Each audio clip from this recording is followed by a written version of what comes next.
Hi everyone, I'm coming to you as promised with great news about getting to say goodbye to Form I-944. So this is a follow-up to the video that I made the other day.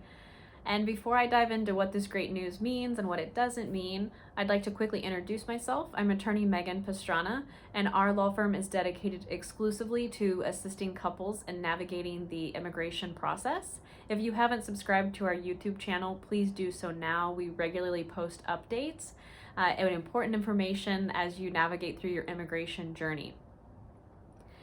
As I mentioned, the great news is that we get to say goodbye to Form I-944 and all the extra hurdles that were created by the public charge final rule. As I mentioned, I posted a video the other day on the 9th announcing the great news of the Biden administration withdrawing the appeal in Supreme Court. And so again, go back, watch that video if you want more context and more background, but I really want to dive into the great news that happened today is that USCIS announced on their website officially that I-944, that extra form, is no longer. And so I know we've gotten lots and lots of questions on our YouTube channel and our Facebook group, and I want to make sure all of you have clarity about what that means if you're starting out or if you're already in your immigration journey, what this means and what this doesn't mean. So the ending of Form I-944, USCIS posted that on their website that form is no longer required. So the great news is that if you're filing your application for adjustment of status in the United States, you no longer have to submit that form. And this is great news because, as many of you probably know, that form is very long and it basically doubled the size of the adjustment applications we were sending. Very invasive, asking for credit scores and debts and assets. And so that form, it's going away. Immigration will be updating other forms that had references as well to these new public charge final rules. One of the forms will be Form I-485. There was a reference in there about whether or not you were exempt from public charge. And so they'll be updating those forms as well. So we'll see revisions in those forms and announcement from USCIS, I would imagine, in the coming days or weeks. And so there will be some other changes that will occur on other forms as well.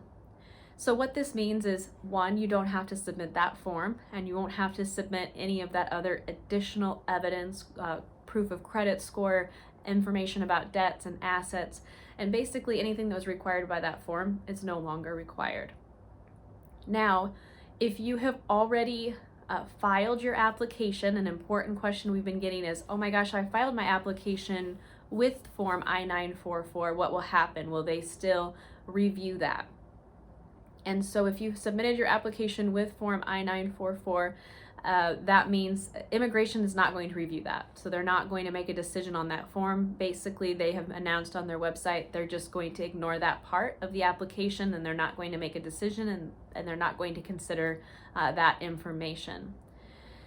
If you have received a request for evidence or a notice of intent to deny, and it's requesting information for Form I-944, you do not have to respond to the part that is asking for information about Form I-944. If it was asking for more supporting evidence of assets or debts or something along those lines, if you got a request for that, immigration has announced on their website that you don't have to respond to that. However, be very careful if your request for evidence asks for other information, maybe about your relationship or some other part of your application, you still have to respond to that. If you aren't sure if you need to respond or not, or if you don't understand your request for evidence, please talk to an immigration attorney. We have other videos on our website too about what to do if you receive a request for evidence or a notice of intent to deny. But in general, if they were asking for Form I-944 or additional evidence on that application or that form, that's not required. What this doesn't mean, though, a lot of people are asking, does this mean that the I-864 affidavit of support is going to change? Do I still have to submit that form? Will this change the income requirements? And so the short answer is no, the income requirements aren't going to change. Yes, you still need to submit Form I-864. This this new announcement, the withdrawal of the appeal by the Biden administration, it's not eliminating the public charge ground of inadmissibility completely. Goodness, I can't talk. It's not eliminating that ground completely. Applicants still are subject to public charge, and that they still have to file Form I-864, and they still have to comply with what the rules were pre-February 24th of 2020. So it doesn't change anything on that front, but this is still really, really great news. We're very excited to be able to say goodbye to Form I-944. We will post a link below to the exact announcement on the USCIS website if you'd like to read more about it.